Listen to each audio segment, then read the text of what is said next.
प्रणाम बिहार। हम आशीष सिंह कर्ण और स्वागत कर रहे हैं आपको अपने इस चैनल पर। जैसा कि आप सबको पता ही होगा कि बिहार में विधानसभा का चुनाव का बिगुल बज चुका है, तो हम सोचे हैं कि क्यों ना आप लोगों के समक्ष बिहार में चल रही राजनीति और इसके तापमान का आप लोगों को अवगत कराया जाए। इस चैनल पर आने वाले वीडियोज एक सीरीज में आएंगे जिसका नाम है राइज एंड फॉल।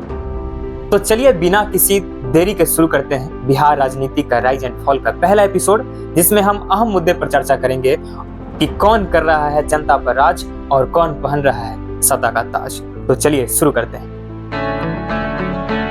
बिहार की राजनीति में एक बार फिर से बड़ी जंग छिड़ चुकी है। 2025 का विधानसभा चुनाव सिर्फ एक सत्ता परिवर्तन नहीं है, बल्कि आने वाले 5 सालों के लिए बिहार की दिशा और दशा तय करेगा। आइए जानते हैं कौन कौन है बड़े उम्मीदवार, क्या है असली मुद्दे और जनता इस बार किसे मौका देगी। अगर बात करें बिहार की मौजूदा तस्वीर की, तो पिछले चुनाव में एनडीए गठबंधन ने सरकार बनाई थी, जिसमें जेडीयू और बीजेपी साथ आए थे और मुख्यमंत्री नीतीश कुमार को चुना गया था।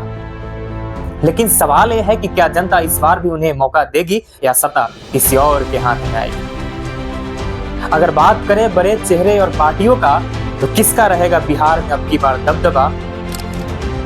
तो बीजेपी अपनी ताकत, मोदी फैक्टर और संगठन के बुत्ते दिखाना चाहिए। वहीं जेडीयू के नीतीश कुमार पहले से कहते आए हैं कि हमने विकास किया है और विकास करेंगे, जबकि विपक्ष में बैठी हुई आरजेडी के तेजस्वी यादव युवाओं के लिए एक अलग से चेहरे बन चुके हैं, युवाओं का धड़कन बन चुके हैं और युवाओं के रोजगार की बात का वादा कर रहे हैं। वहीं उनके घटक दल कांग्रेस अपनी परंपरागत पकड़ बचाने में लगी हुई है। प्रशांत किशोर की नई पार्टी जनसुराज मैदान में है और सवाल यह है कि उनका प्रयोग बिहार की राजनीति का खेल बिगाड़ सकता है। वहीं एलजेपी में चिराग पासवान और पाशुपति पारस की जंग भी वोटों का समीकरण बदल सकता है। अब बात करते हैं क्या है असली मुद्दे और क्या इस पे चर्चा होनी चाहिए या नहीं। तो देखिए, जनता के लिए चुनाव सिर्फ नेताओं की बयानबाजी नहीं है। सबसे बड़ा सवाल है रोजगार। लाखों बेरोजगार युवा नौकरी की तलाश में भटक रहे हैं। शिक्षा और स्वास्थ्य अब भी बिहार की सबसे बड़ी चुनौतियां हैं। सड़क, बिजली और पानी पर सवाल भी आज भी उठते हैं। क्या विकास हर गांव तक पहुंचा है? कानून व्यवस्था की बात करें तो आए दिन कुछ न कुछ होते रहता है। और शराबबंदी क्या जनता सफल मानती है या असफल? और हर साल की सबसे बड़ी समस्या है बाढ़ और प्रवासी मजदूरों की बेबसी। क्या इस पे बात होनी चाहिए? अब देखना यह है कि जनता की नब्ज को कौन पकड़ता है, क्योंकि गांव का किसान, शहर का युवा, महिलाएं और मजदूर, सबकी उम्मीदें अलग अलग है। जातिगत समीकरण अब भी बिहार की राजनीति में अहम है।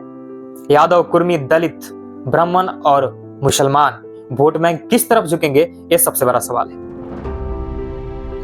अगर टक्कर की बात करें तो एक तरफ एनडीए है जिसमें बीजेपी और जेडीयू है मुख्य रूप से, दूसरी तरफ आरजेडी जिसमें कांग्रेस, और बीच में है नई खिलाड़ी जनसुराज और कुछ छोटे दल।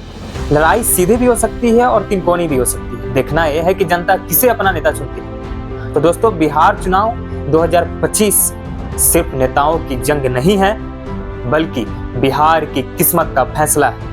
आपको क्या लगता है, क्या जनता इस बार जात पात से ऊपर उठकर विकास के नाम पर वोट करेगी या फिर इतिहास खुद को दोहराया जाएगा? कमेंट में अपनी राय जरूर लिखिएगा और चैनल को सब्सक्राइब करना ना भूलिएगा।